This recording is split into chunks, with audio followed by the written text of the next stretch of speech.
Hello and welcome back to the What's the Crack Bodybuilding podcast with your host, Neil Rennie. As you can see, very, very close to show conditions. So this might be a slower one on my part today, but I've got a really good guest on. I've got Steve Hartz on, aka the Brown Panda. Now I came across Steve, I think it was at muscle contest. I seen him down there and I thought, fuck, who is this guy? Checked him out, and like his coaching was excellent. Like I was going through some of his clients, and the thing that I'd sort of seen with Steve as well, it wasn't like he was just taking all good guys and making them better. It was a lot of guys that I could relate to because I was going, I'm taking guys that are fairly novice starting point and then Mm, turn them into competitors. And that's a mm. whole different skill set. So, It Steve, is, I man. appreciate you coming on and maybe Yeah, thoughts a little bit of stuff.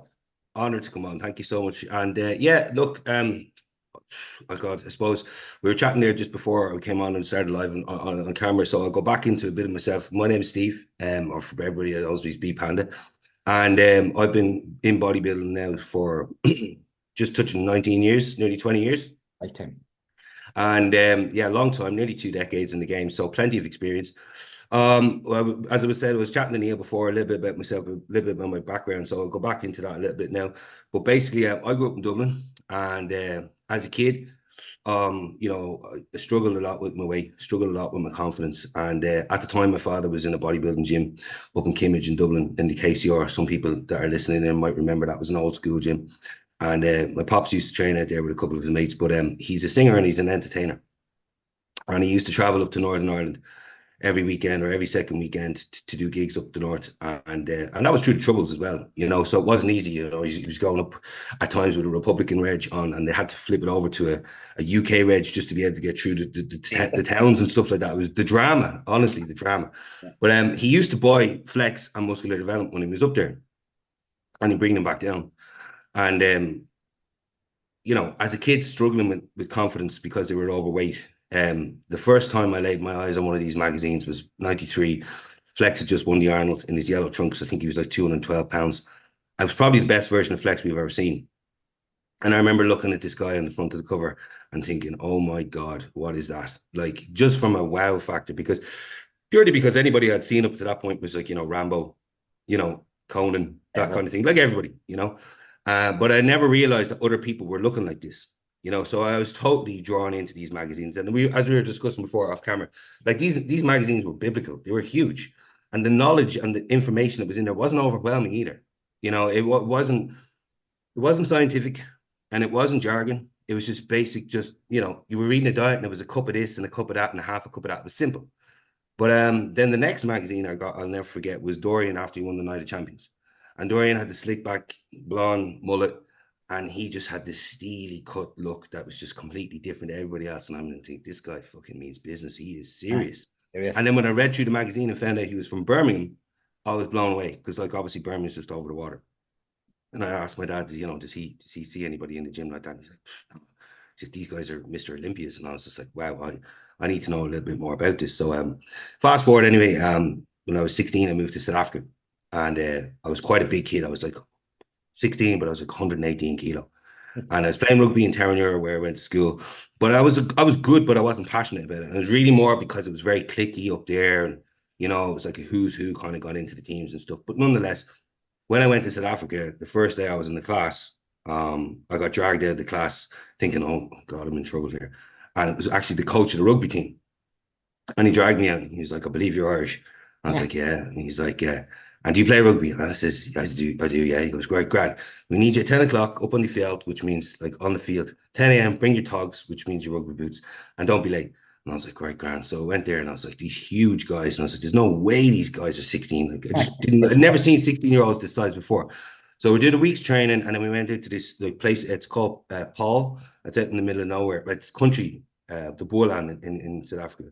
And basically, they just breed rugby players out here for fun, and they're just monsters. So we went out to this tournament, and there was like kids out here like 6'8", 6'9". They were so big that the other schools had requested their parents bring their passports and birth proof. That's how fucking like they were that age. Dudes were rocking up with beards and shit, and they were like 16, and they were monsters. And I was like, "There's no fucking way I'm playing against these guys." Like I was just flat.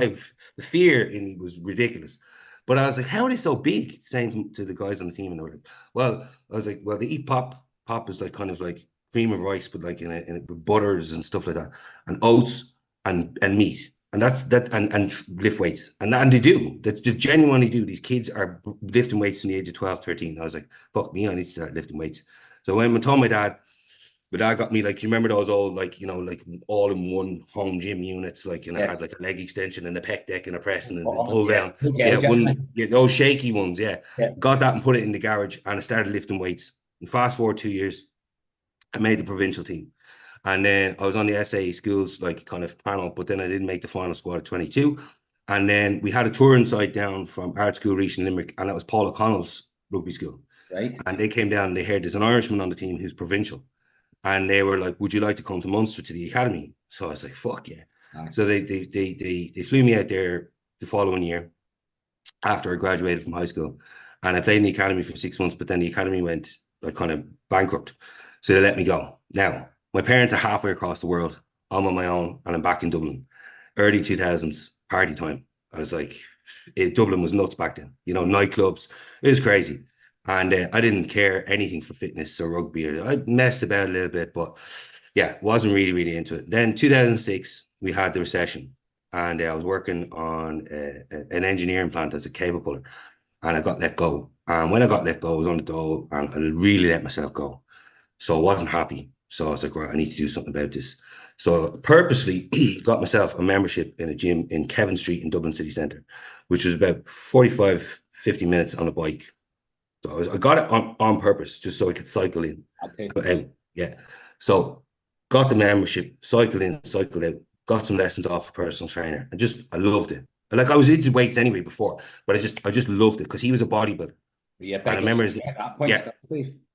huh? Still a big lad at that point. I was a big lad in the wrong way.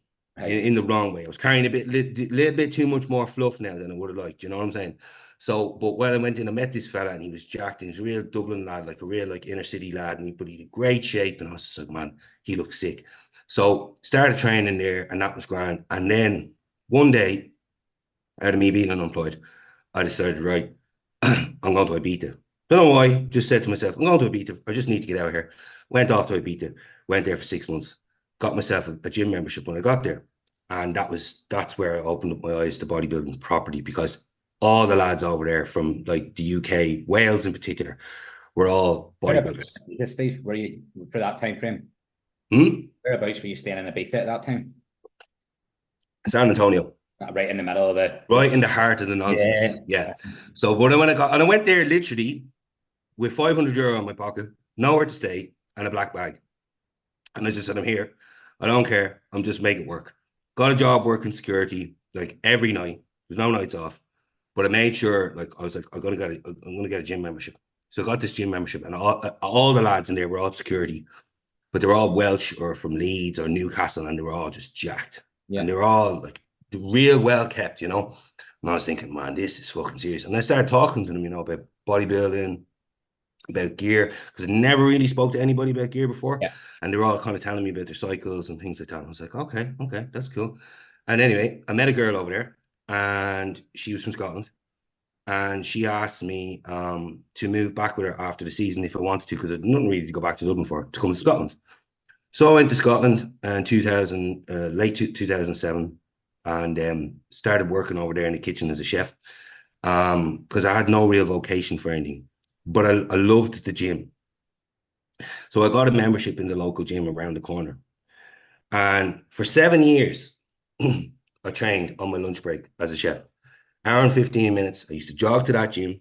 I used to train, and I used to jog back. Now, that's where my eyes got real open to bodybuilding, because there was a lot of, like, ex-Scottish NABA bodybuilders in there Like at the time.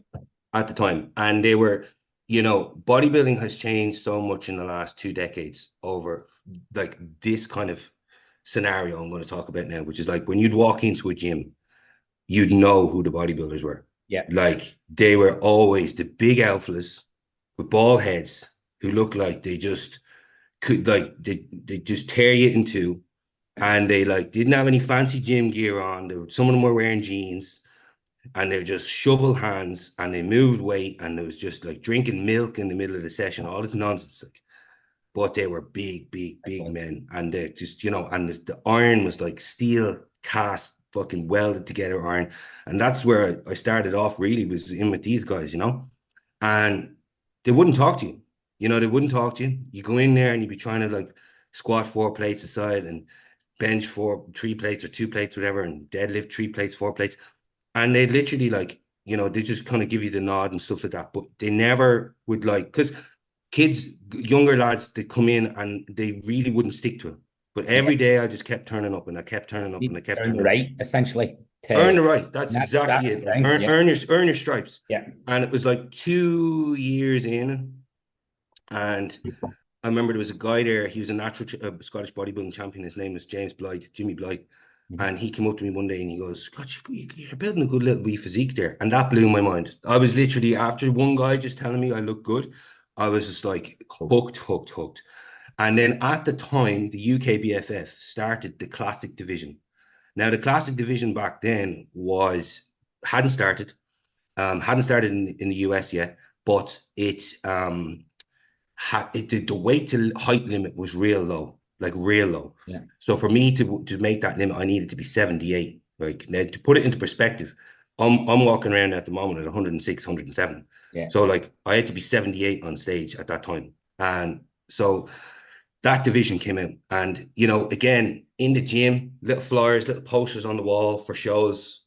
There was no social media, there was no fucking Facebook, no Instagram, no nothing. If you knew about a bodybuilding show, it's because you walked into a gym and there was a poster on the wall saying there's a bodybuilding show on. And somebody came in and put a bodybuilding show about Scottish Championships in air, and they were talking about the divisions. And Jimmy was like, you should do that classic. You know, you're light enough. You look good in that. He says, you got the shape. He says, you look very classic. So I was like, do you think so? And he's like, yeah. And she's like, you know how to, you know, eat well. He says, just take a little bit of food away every week. And he says, keep eating the same stuff. And he says, and just do a little bit more running, or a little bit more, running, or get on your exercise bike and go for a nice, like, there was no like, you know, go in and do an hour cardio fast, go run. Basic. And I was like, yeah, I can do this. I can fucking do this. So I did it. And I prepped myself, and it was like 20 lads on stage. I came third, like natural. Yeah. And all the lads were enhanced. And I remember feeling happy and then deflated, because I was like, man, I came third, but then I wasn't on, and those lads were on, and they look really good. You know, that kind of like, there. I was just like, I was like, you know, kind of bit between I had the bit, but then I was just like, do I go in? Do I dig in? You know? And then I left it, and the first three.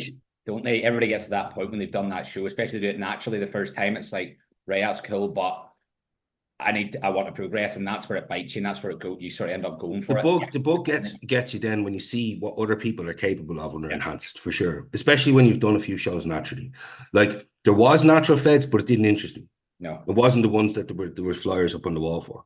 You know what I'm saying? Yes, then the Flex magazine and going. Yeah, and that was always in the back of my mind as well. Yeah. I always knew that those guys were enhanced when I got a little bit more older, to understand how they looked like that. But, you know, and again, nobody talked about the severities of cycles. Nobody talked about the blood work. Nobody talked about post-cycle therapies. Nobody talked about none of that. Like, if you wanted that information, you'd have to talk to somebody who'd been there before in the gym. And that not necessarily is always the right choice, because you don't know who you're talking to or what they've done or what's gone wrong. But I did my first 3 shows natural and placed in all of them, and then I went on. Now, the funny thing about me with my first cycle was, I went to a good friend of mine. He's still a friend of mine, and he's a pharmaceutical engineer, whatever, but he runs a supplement store. And he gave me a bottle of Test E and a bottle of Tren E. Now, my first cycle, I didn't know shit, right? And he goes, take 1 mil of that and 1 mil of that on a Monday and a Thursday for the next 12 weeks. Didn't talk to me about aromatization. Didn't talk to me about side effects. Didn't talk to me about it. He goes, you're going to blow up, man. He says, I'm telling you, you're going to look savage. He says, just do this for 12 weeks. I'm telling you, nobody will fuck with you. He said, you'll be serious looking. And fast forward 8 weeks later, and I remember just looking, like, I didn't even tell my girlfriend at the time I was on. And I remember, like, it was 8 weeks later, and she's just like, goes, right, what's going on?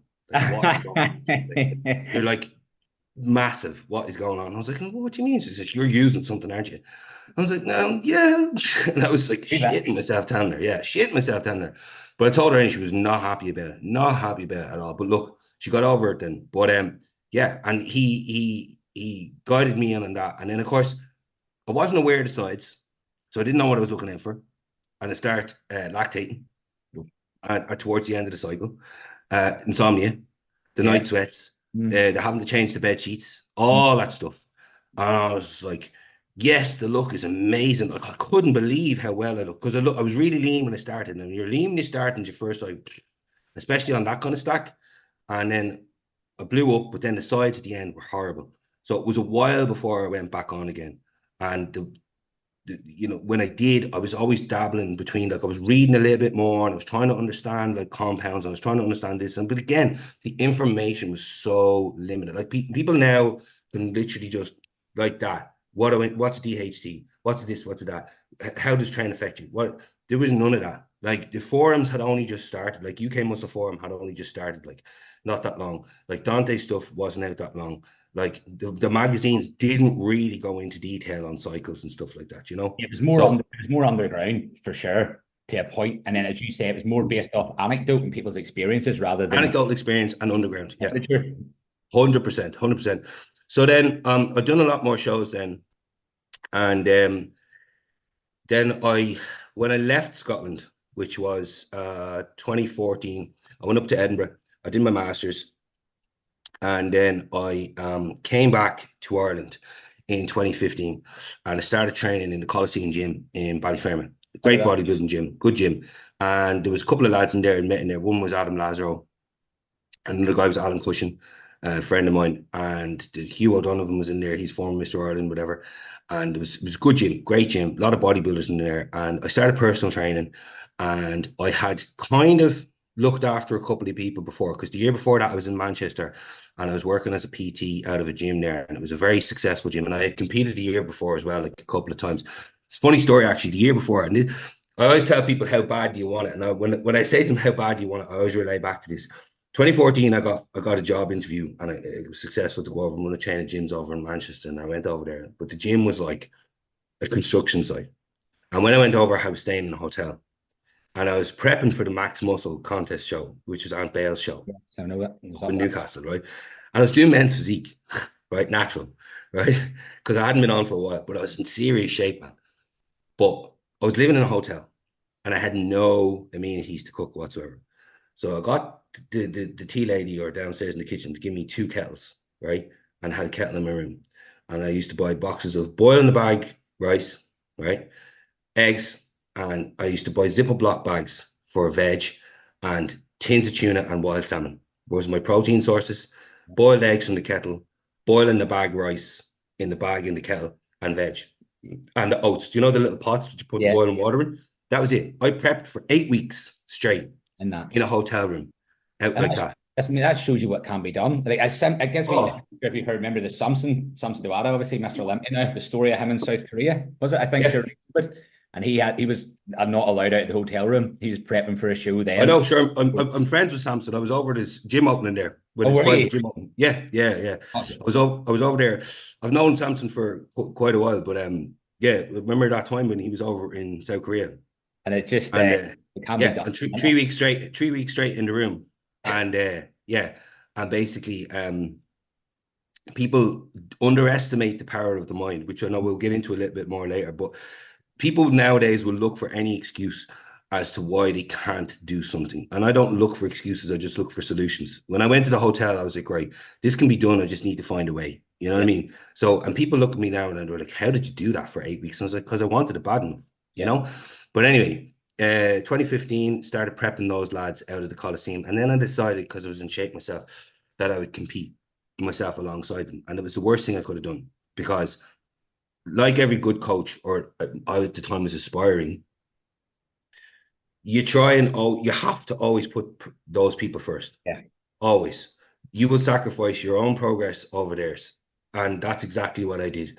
And myself and my ability to be the best version of myself, I just didn't even think about that. I just was like, no, this is my first time actually putting quite a few people like on stage, and I'm going to give it. Now Adam won, which was great, and Alan came second, I think, or third, which was fantastic, and I was delighted for them.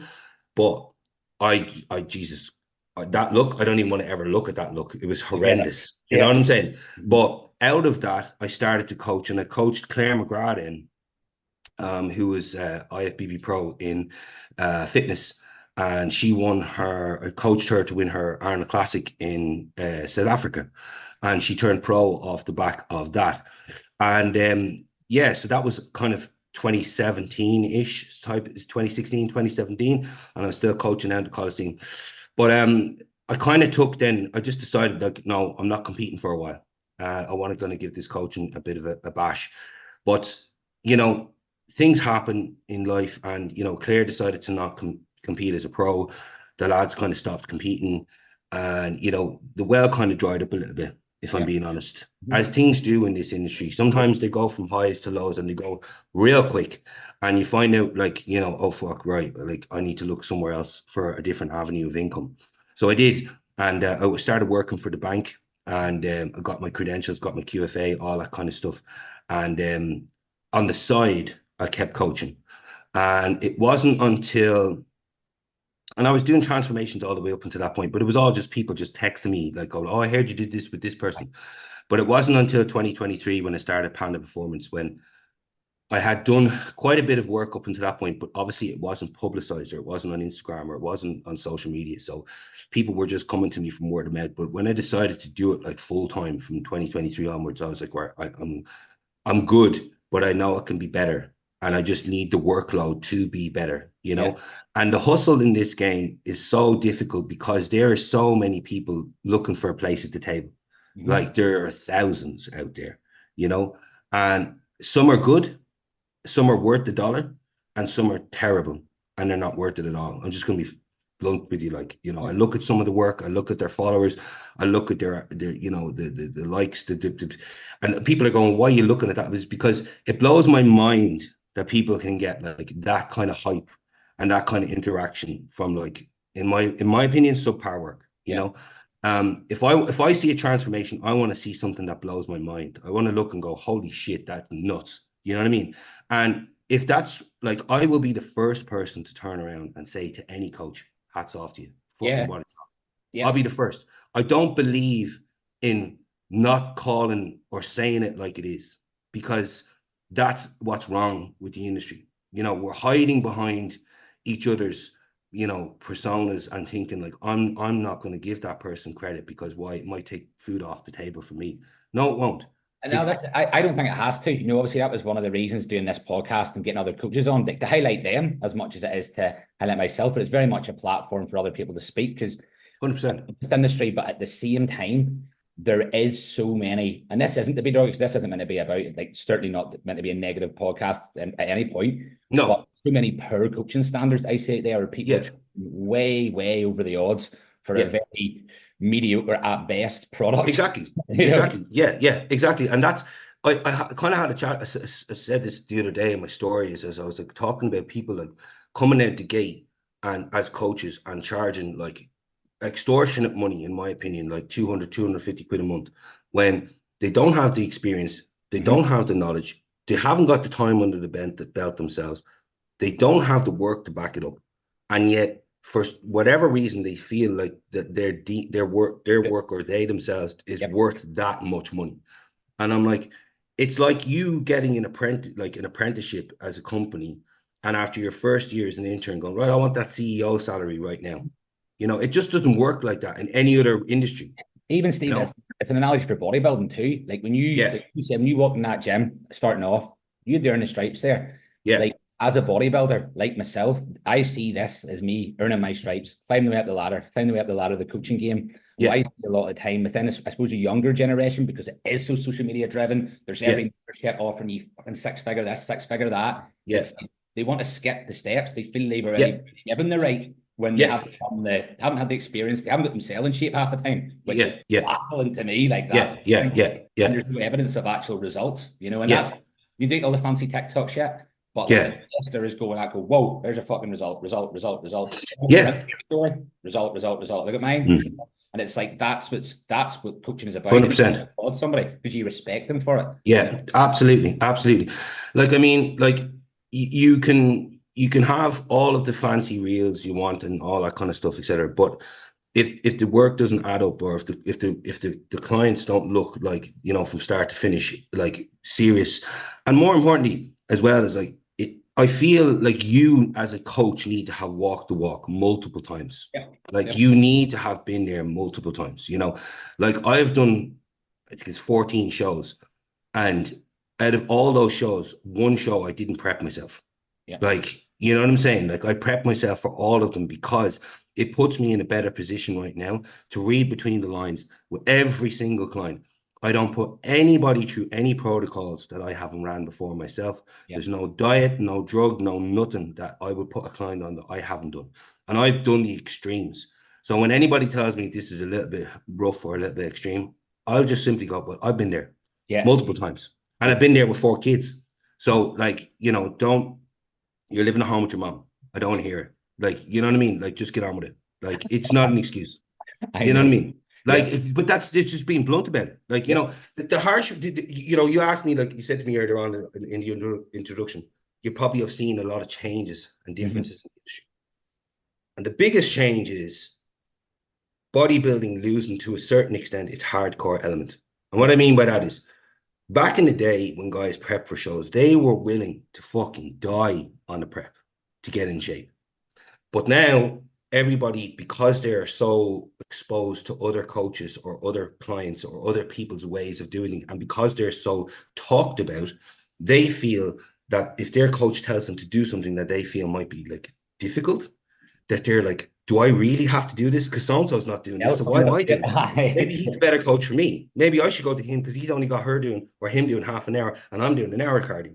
But it doesn't work like that because you could probably go to said coach and they could probably tell you to do the same thing because you're just not where you need to be. You know what I mean? So that for me is a big thing, is because people are just, they want to talk about the highlights, but they don't, like, when it comes to the darker times or the more hardcore element of it, people are very, very skeptical about like workload because they just feel like maybe it's a bit too much when it's not. Bodybuilding, there's no rule. It's You extreme. have to do whatever the fuck it is you have to do. Simple. And that's the bit that I see as makes you a bodybuilder. Like I'd said on my stories the other day, it's like you can win. You might have great genetics, you might win. But like if you've been breaking in your diet, cheating, fucking being, not even being present with anybody else, like Mm. to me, like, yeah, you've won, but you've not really won. That's not a champion's mindset. It's like No. the person that you could take a novice guy, a first timer, and they might not win, but they might have fucking peeled out their mind. You got to go here, fair play. Now Yeah. do that 10 more years. And Yeah. then, and that's Exactly. Exactly. Like, I love the fact that bodybuilding nowadays is as popular as it is. Like, the gym has never been more popular, and I say the gym, I don't mean bodybuilding, I just mean the gym, people going to the gym, people looking after themselves. And from that branches, people will then branch off into bodybuilding out of curiosity. But that's when it becomes hard because people think that bodybuilding is just a little bit different from going to the gym. It couldn't be further from the truth. Like when people come to me and they go, I'm thinking about doing a show, I have to ask them a lot of serious questions that makes them like, I want to know why they want to do a show. Because if it's just, I would like to get the experience. Well, I'm like, well, no, just do a photo shoot. Yeah. Don't bother because you don't know what you're in for. Like, and when it comes to the point of getting into serious condition and your emotions are running so high that you could just listen to something doing cardio and it breaks you down into tears and you don't know why, or you're literally snapping at everybody around you and you don't know why, or you can't sleep at night and all these kind of things. I'm like, it's not worth it unless you are invested in this as an athlete and you want to propel yourself up the ladder or the ranks of competitive bodybuilding. Then don't. Totally agree. Like I don't believe it's the sort of thing you try for a season, No. sort of thing you enter into with the thought, this is 5 to 10 years that I'm getting into this. Yeah. And sometimes it perplexes me when a client comes and I go, what shows have you seen? What shows have you been to? And they haven't been to any, seen any. Yeah. Like, none. Why? Did you see somebody on Instagram with their heels on? Yeah. Like, Yeah. The hardest part, and you'll probably agree with me on this, the hardest part as a coach is when you have people coming to you and saying, I want to do a show. What's your long-term goal? I'd love to turn pro. And I just have to bite my tongue. And I'm like, right.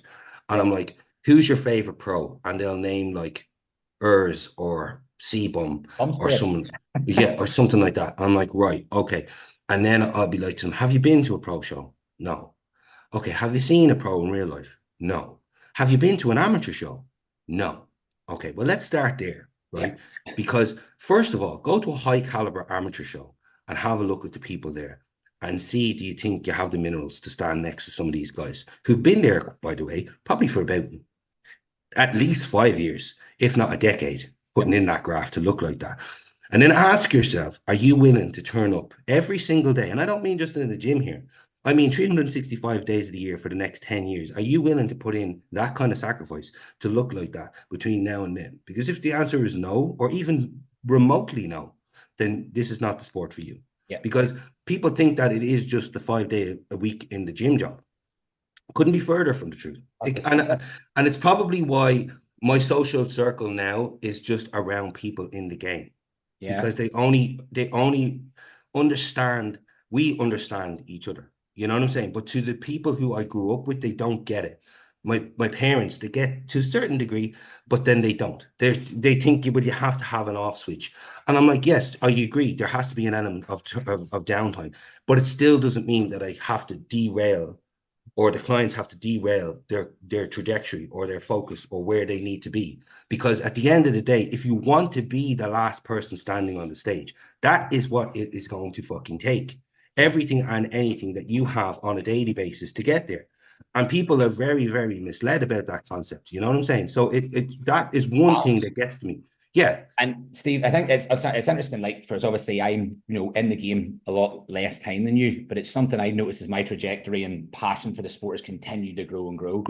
That like my environment, and especially this year, it's been obviously with doing this sort of stuff and getting about.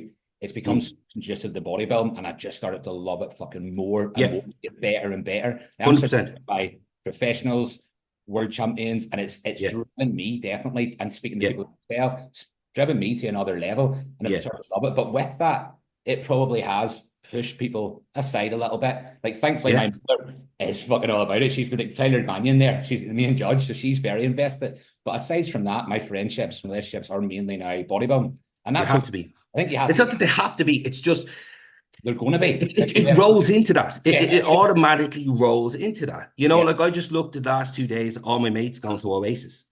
I'm like, I was nuts about Oasis. Yeah, I'm mad about it. But I'm looking at the crowd and I'm going, I would have died in that crowd going, I can't sit here for 8 hours drinking with no meals. I'm going to flip. That's exactly you guys about to go, and I was like, you know what? Fuck, I like Oasis. Honestly, I loved them. And it's like, I'll probably get them again at another stage, but I can't right now. I just can't. Like, and even though I'm not competing, I'm still invested in trying to be a better version of me. Like last year when I came back, not many people knew me, you know, like some people knew me, but not many people knew me. And then I came back to nationals and I won the over 90s and I won the masters, and I was a shoe in to win the overall and lost it. Went to Cork 2 weeks later and won the overall. And people were like, okay, right, who is this guy? Like, because nobody was expecting that. Nobody. After 10 years away and like not really being one of these people who like would be in your face about my progression all the time, people were kind of going, wow. But as you just said about going like how every year you're gaining more momentum to keep improving. That for me, like that was supposed to be my swan song. That was supposed to be me going, I'm done now, bye. One more. Yeah, and then I was like fucking finished up and a haul of trophies, and I was like, right, I'm just getting started. And my missus is like, oh Jesus Christ. And I was supposed to do like the Masters this year in Milan, but then obviously they brought in the rules between then and now about the regionals. Nice. And I just couldn't afford to allow the clients who were competing at those regionals take the brunt of me focusing on myself to do so. I get that too. You know, I just listened to it. I was going to ask a lot of questions, but I think the discussion itself is very good, you know, in terms of just bouncing back. I'll get you on again, definitely, Steve. Oh, yeah, 100%, yeah. Because I've covered topics for you, but like I found that as well. Again, the last 5 years, especially, my coaching's went from like that to that. And you're then balancing going, right, when is the right time for me to compete? Because it does, it can't, like this year I found it okay because I've had most of my clients went May. There's only a few going September time. But I can see the stress that can be with that. And I heard, like, I was around Cal and stuff in Vegas. It's like, you know, Callum Restrick, he was like, you can't bodybuild and coach to a high level. Yeah. And I think there is a line there. I think you still can. I think you can find a way. It depends how many clients, if you're traveling all over the world, maybe not. but Yeah, you can pick your times and be smart with it as well as a coach. exactly. Like your coach does it, Wardy does it. And if there's one guy in the game who is like, I have the highest and utmost respect for, it's Brian. Because Brian can go to a show and win the fucking whole thing himself, win a pro card, and then still put 8 people in the show. Yeah. And you know, that comes with time. Okay. That comes with knowledge, that comes with experience, that comes with assurance of your abilities as not just an athlete, as a coach. So he has my highest respect for what he does, because I would have a nervous breakdown if I was pushing to win a pro card on a PCA stage like he did last year, and then put 8 people into a show who are also winning swords on the day as well. It's a lot. And like obviously Martin's looking after him, so he's just doing what Martin told him to do. But Brian is his own man. So if he sees things are off, he's going to make a call on it himself at the time, which again adds a little bit more into the head of like, not doubt, but you know, you're kind of thinking, am I doing this? Yeah, there's a bit of back and forth. Myself, I prepped myself. And I told myself when I go to do the Masters next year in Milan, because I'm going to have a shot at it next year in November, I was like, I'm coaching myself, because if I go there and do well, I want it to be off the back of me for one last time. Like, I don't want to be doing this into my mid-40s. I'm not an idiot. I realize that the life that we lead takes years off the life that we want. You know, like I have a kid. You have a daughter, right? No, it's a foster. It's a foster. Yeah. But nonetheless, you still want to be a father for as long as you can be one, you know? And again, it comes back to one of the realities I always try to hone into people as well when they talk about bodybuilding as a competitive level. I'm like, you do realize that you are taking risks here. Like if you're not keeping on top of everything, from your blood work to your supplementation to your routine checks, etc., you're taking years off your life that you probably don't realize now because you're in the swing of it. But when it's down the line, these are regrettable decisions that you may take upon yourself if you don't land where you want to. It's all well and good saying, I want to compete. But realistically, if you're not pushing for titles and if you're not pushing for pro cards and you're just doing this because you enjoy it, there's other things that you could do to just enjoy that are not going to take years off your life. You know, and that's the reality of it. And I don't want to be doing this into my mid-40s for that reason alone. Like, I'll give myself 2 years to have a crack at it. And if it doesn't happen, I'll walk away from it and say, look, coaching is me now. This is me. This is me giving back to bodybuilding on a full level. This is what I want to do, and I want to be up there with the best. And I have dreams and goals and aspirations to do that. And I won't stop until I get to where I need to be. And neither will you. I know for a fact you won't. And that's just us. The game gives you so much more than just the physique. It gives you the determination and the ability and the drive to do anything you want in your life. And you will succeed because you're so used to churning over every single day and getting up and getting on with it. You know, where other people haven't got that in their life, bodybuilding gives that to you every single day. And that's exactly where I want to be. But if it's a case whereby it hasn't landed for me in 2 years' time, fine. That's fine. I've got my missus here. She's competing in wellness this year. Yes. She looks ridiculous. This is the first time going on stage. I am so stoked for her. She's doing wellness. So she's doing PCA in Derry. Right. We're doing that show kind of just as a little run through for her to get some stage time, because she's never been on stage before. And then we're doing Muscle Contest Ireland, the regional there. She's one of 6 athletes I have at that show. And then we are doing the Amateur Olympia in Milan the week later. Now, a lot of people will probably think, God, she's biting off a little bit more than you can chew in the first time around. No, the girl has the talent. Like, the thing about me is, when people ask me, where do you think you can go? I'll be real with them. If I think they're only good enough for a certain level right now, but they could be better, I'll just tell them. Yep. But when I seen her physique initially start to grow the way it did and respond the way it did to training, etc., and I was just like, no, this is different. And over the last 2 weeks, the changes have been just so jaw-dropping, especially coaching her, and we live in the same house, and seeing her change on a daily basis. Because you know yourself, in-person check-ins like you'd have with Brian are completely different to when you see somebody on a video or a picture. You know what I'm saying? Yeah. So it's like seeing her change on on the basis that I have has, you know, made both of us realize how good she is and how good she can be. You know what I mean? And that's why we were like, well, we'll do the Olympia. You know, because wellness is still a developing division. Yeah. There are not tons and tons and tons of athletes in it, like bikini, you know, or men's physique. And the look is forever evolving. And I do believe that the look that she has right now is closer towards the criteria that the Man Unions are looking for, compared to the look that maybe 2 years ago they had, where the girls were very bottom heavy, very straight, very jacked, and they Yes, were put, and the look was going a little bit too more like slash hybrid between figure and women's physique. You agreed. know what I mean? And I'm glad that they've kind of pulled it back to having it a little bit more softer, a little bit more feminized, because it is a very good division for women to work into because of how well the look is. Do you know what I'm saying? They need to pull it back too, because that's how you lose the class. Again, like the fit model class that came as a result of the bikini class. But Yeah, it's in there, you said, Steve, as well, is about like seeing that potential in somebody and then going, like, I think that's when you can sort of be a soft listen. This is where I think you can get to. It's not to say listen, we can't go further. We're certainly pushing to go further, but it's understanding where you fall in the scheme of it, and then how much in terms of like the PED stuff potentially yeah, that yeah, you're prepared or maybe should be doing. Obviously, it's an individual choice. Like yeah. I train with a girl, Nikki Beat, in coach her now. I know, She's yeah, yeah. women's Well, I don't physique. know. I've seen you training with her, yeah. And like again, like the potential from 2, 3 years ago, it's just went both. And there's people doing the same sort of stuff, but they're getting nowhere near that. Nowhere, yeah. And it's, but even when we went to the London Pro Show for the Mm, women's physique debut, it was like, holy shit! Now we're in the pro leagues. Now this is yeah, a Shark yeah, Tank, and it's what more are you prepared to do at yeah, 40, in your 40s? What more are you prepared to do yeah, to keep pushing on? And that's when you yeah, have to be real honest with yourself as yeah. well. And I've said this for quite some time, and I stand by this comment as well. I do feel, and I don't know why it is, but I do feel that women are more adequately equipped to compete at a higher level as they get older Yeah, compared to men. agree. Like, for whatever reason it is, in the pros, you'll see women in their late 40s, 50s, and they're still smashing it. And their physique still look good, still looks fresh. They don't look as fatigued or as washed out as the men do, their counterparts at the same age. And I said this to her a while ago. I was like, for you starting off now, because she's only in this 2 years and she's like really deep in it a year.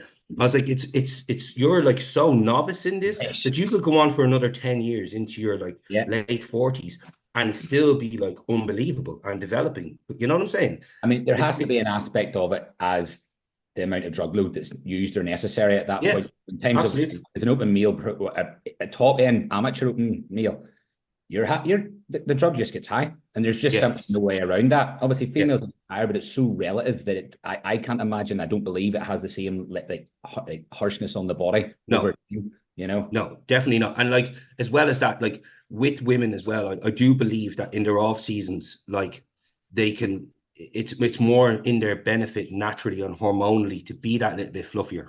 Yes, You know, to have that little bit more of a denser calorie like diet, like with higher fats, etc., to keep their hormone levels regulated, to keep them balanced, so that when it does come to a phase of putting in PEDs, that they're very responsive once we've taken off some of the fluff, and I feel then it keeps them, like you said, it keeps them fresher.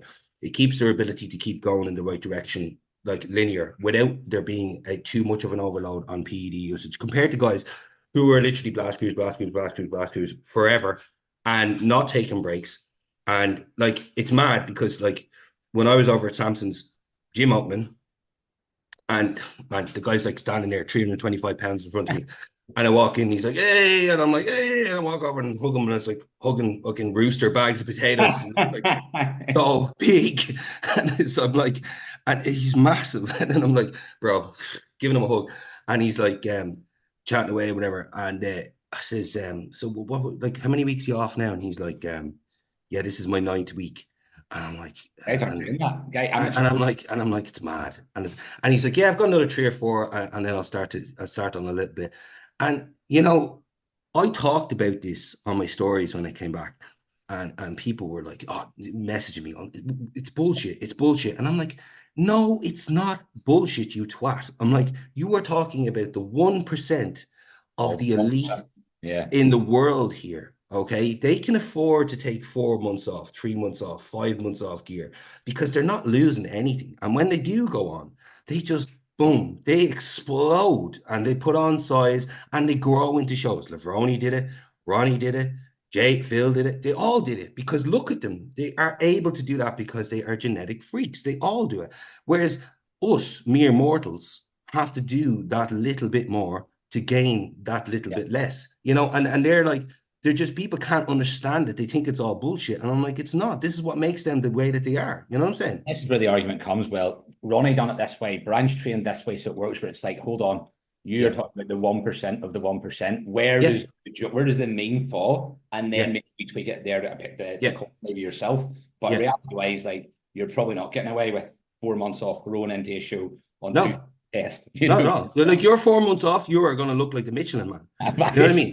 Compared to, like, he just looks like a jacked Michelin Man off the time. You know what I'm saying? And I'm like, it's not fair. You know, like, Samson, back in the day, UKBFF days, 2014, dude was running, like, Anavar into shows. I mean, you know, like, and people can't get their heads around this kind of thing. Like, you know, like, other dudes were turning up, like, natural and winning. Like, there's a reason why these guys reached the pinnacles that they were. And when their exposure to PEDs is as minimal as it is, and they get what they get out of it, when they grow, like, you have to remember as well, and people forget this as well, like, these guys were good before they even went on something.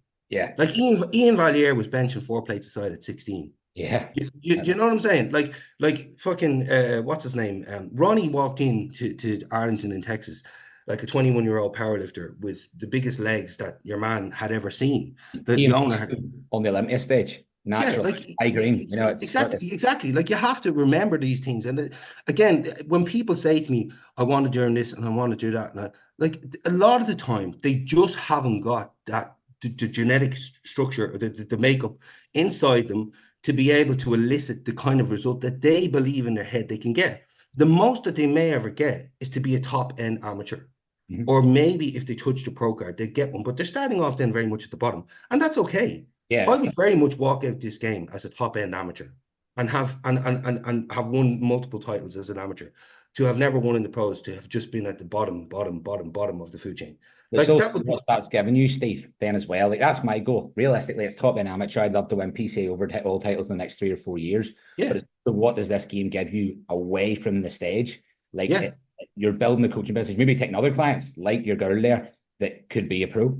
That exactly. It's built you a life. It's built you a friendship group. It's built to give you money and on your table. You'll probably agree with me on this when you say this, but I get more excited about taking something that starts going like fucking, when you start seeing them change, and you're like, do you know what I'm saying? Like, young Cuba there, yes, lad. Yeah, like young Cuba there sends me his check-in pictures. Like, and he's 6'2", and he's like a monster. And the first time I met this kid, he's 6'2", down in Nebula, down in Gory, and he walked in, and I just go, that's even Drago at a Rocky 4. He's a monster. And his side hand profile is like this big. And I remember thinking, Jesus Christ. I was like, I'm taking up golf. I was like, if this is the fucking juniors walking around now, good luck. And it's like that to me, like him and the clients I have and my missus, it's so more exciting. I agree. Than me pushing me. You know what I mean? Like, I just do me because I like to do it, but that is exciting. Yes.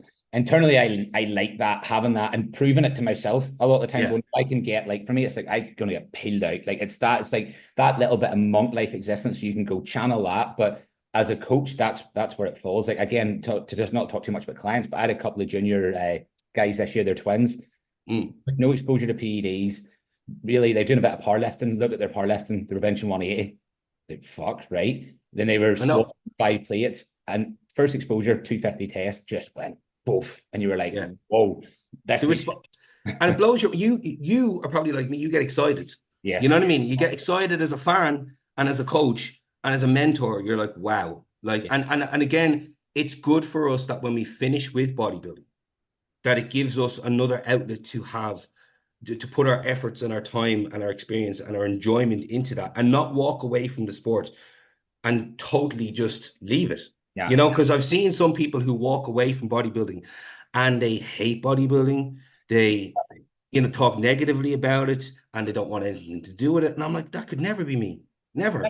That's the thing, I think, as well, for myself. Like, you see some of the older guys, and they're almost quite bitter, almost about bodybuilding nowadays. And listen, everything evolves. I get it. Sometimes there's some stuff I don't like about it, but to completely disregard it or say that the athletes are not as that, like, there's just so many of them. Yes, it's diluted to a point then, but there's still some phenomenal athletes, some phenomenal genetics. There's more.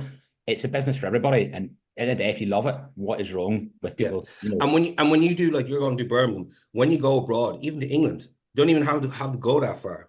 Just go to England and go to those PCA shows or Two Bro shows, and the talent is extraordinary. Yeah, it's absolutely extraordinary. Like Jacob, that won his pro card there at the Train by JP Pro qualifier.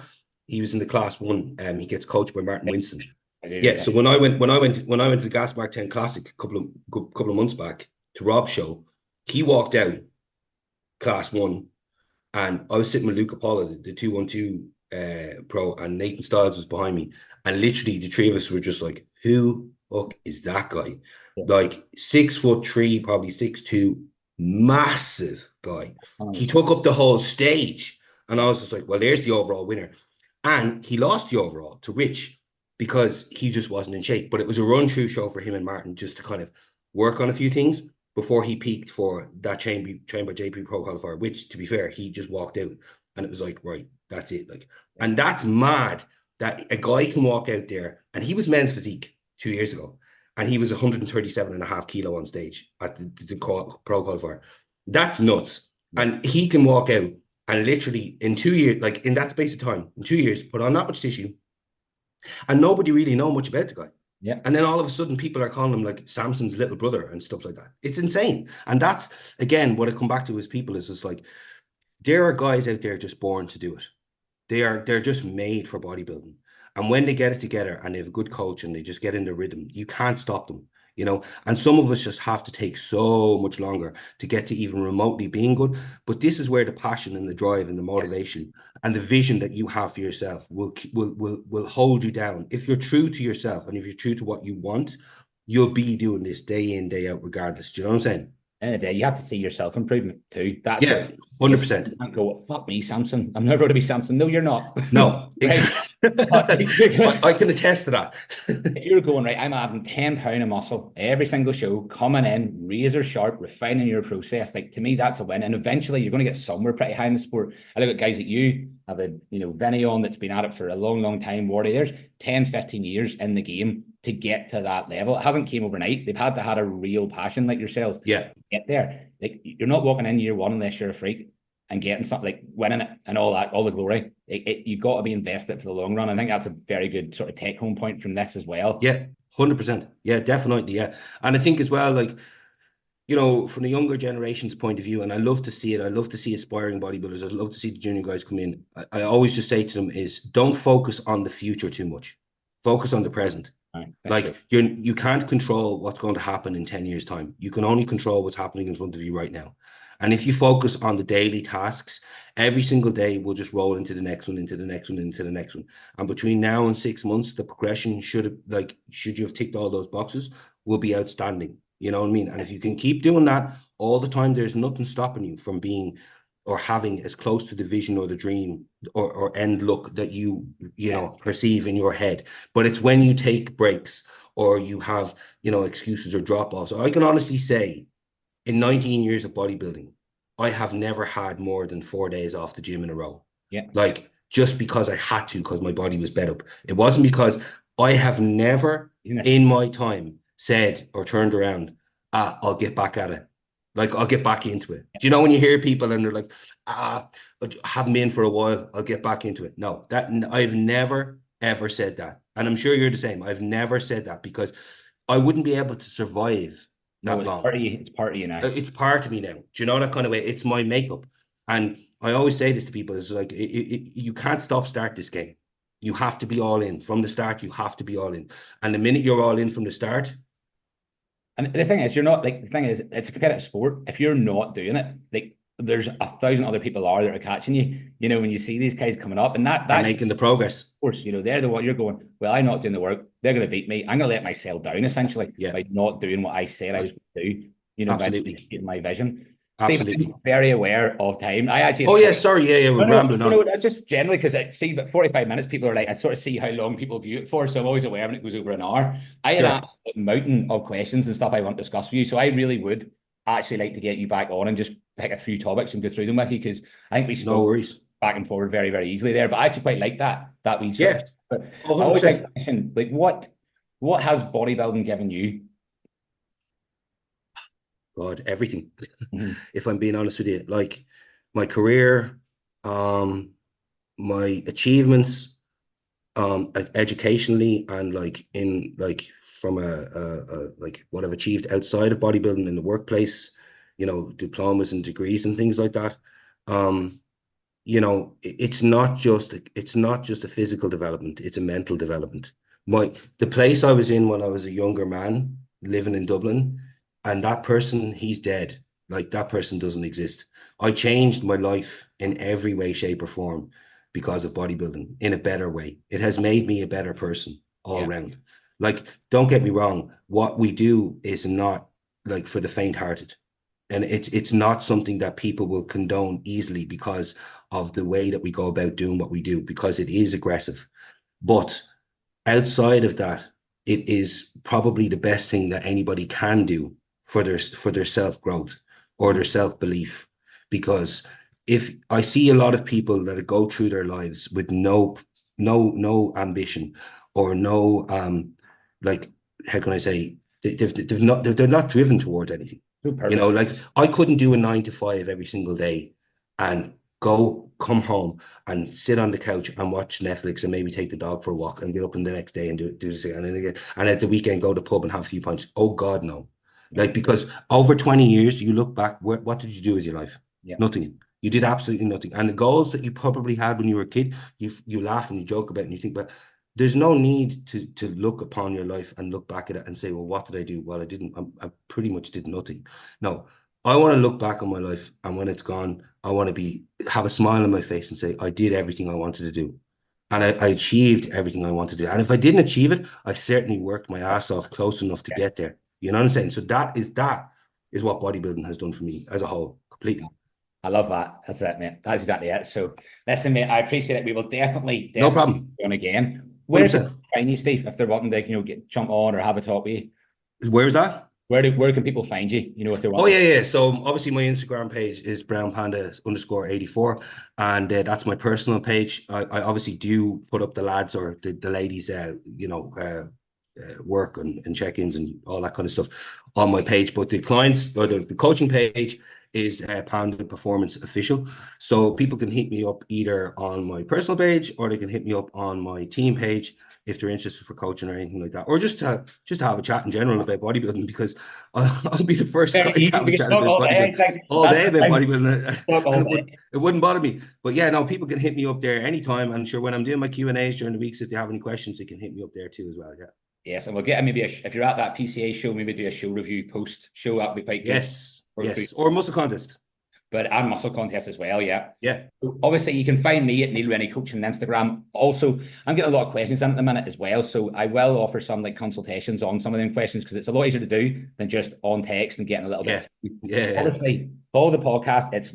There were now over 10,000 views on it, which is pretty mental to say I started that. That's class, yeah. Laptop on. Yeah, so class. follow along. Obviously, give it a share. Go follow Steve as well. Some really good stuff going out there, and tune in next week. I'll be 3 weeks out, so it'll get even slower and quieter. Follow along. Getting there, mate. Getting there. Awesome. You're looking great, man. Looking really, really good. You're very sharp. Appreciate it, Steve, mate. Thank you.